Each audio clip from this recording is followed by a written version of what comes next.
The Olympics proved to be another success story. Although it did not create as big of an economic boom as anticipated, it was another testament of how closely we can work together to accomplish a dream. Our state's Department of Transportation completed 4 major capital projects amounting to more than $500 million to widen roads and build new lanes on our side of the border to help cars and trucks get through. They also made track and signal improvements on Amtrak rail lines, and in the process were able to better share this critical rail corridor.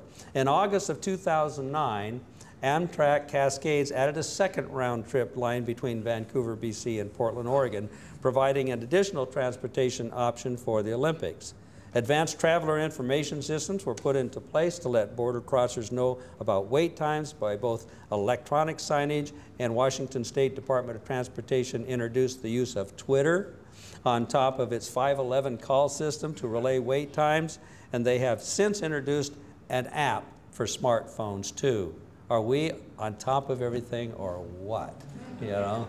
But anyway, so what has happened as a result of all this work during the Winter Olympics of 2010? What happened? Basically nothing. And I mean nothing in a very positive way. There were very few, if any, significant lineups. Nearly 200,000 vehicles crossed from Washington State into Canada. Yet for the vast majority of the Olympics, border delays averaged less than 10 minutes. There was just one Saturday when there was a 2-hour wait at the border when nearly 16,000 Olympics-bound vehicles crossed into Canada. Southbound traffic into Washington was estimated at around 250,000 vehicles during the Olympics. On the security side, there was an incredible amount of local and regional cooperation in advance of and during the Olympics. A security headquarters was set up at the Bellingham Airport to handle air security issues. Communication between coordinating agencies was constant and complete. As a result, we heard of very little, if any, major security issues on either side of the border during this time. And we may never know, thankfully, what could have happened if this security had not been in place. Now, a little snag in our relations did come recently with the introduction by the Canadian federal government of a border clearance fee for passengers, which threatened to curtail service for the second Amtrak line. But once again, after close work between Washington and British Columbia, the Director of U.S. Department of Homeland Security and Canadian Minister of Public Safety announced last August that this fee would be waived, ensuring that the route would continue to serve our international train travelers. Governor Gregoire hailed this decision, saying in a statement, "The decision to waive the border clearance fee is fantastic news for both Washington State and British Columbia, as well as for those businesses that have regularly benefited from the second Amtrak line. There's no question the second train has helped our economic recovery, leading to significant increases in tourism spending on both sides of the border." Governor Gregoire, former Premier Campbell, and now Premier Clark deserve a lot of credit for all they have done to facilitate and promote cross-border relations during their respective administrations. For starters, simply keeping the lines of communication open, such as their joint cabinet meeting in the governor's mansion today, is a prime example.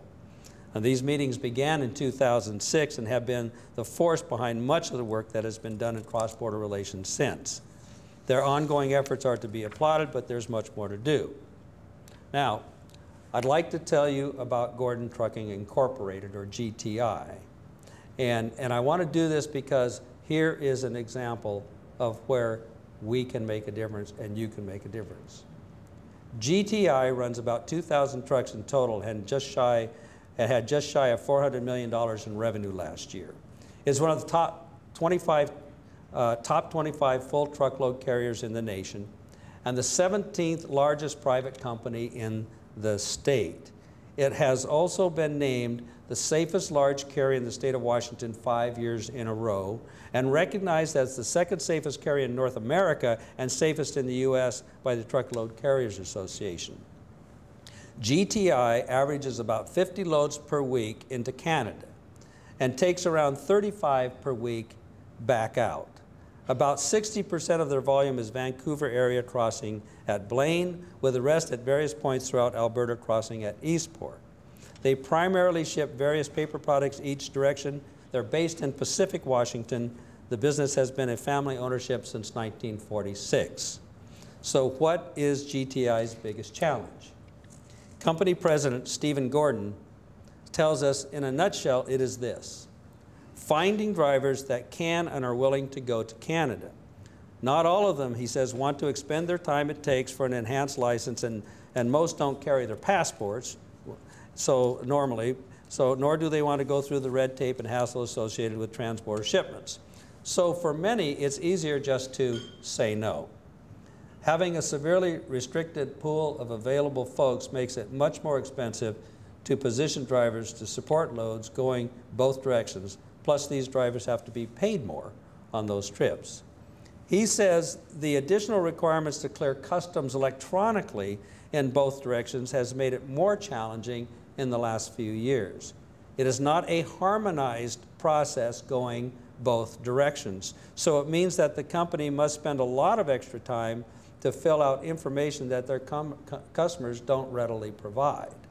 And because the company has its federal Customs Trade Partnership Against Terrorism certification, they are required sometimes to ask uncomfortable security-related questions of their customers that their non-certified competition may not ask, such as the backgrounds of employees at the paper recycling plants.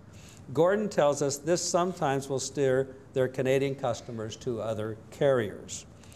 Other issues Gordon has identified is the need for them to charge the $300 to $400 per load charge that they are assessed at the border as the result of random security checks back to the customer. That creates an unexpected charge and another wedge between carrier and customer. Gordon says having similar crossing systems on both sides would diminish confusion at border crossings. It is also sometimes difficult to get hold of a border broker at all hours, even though trucking is a 24/7 operation.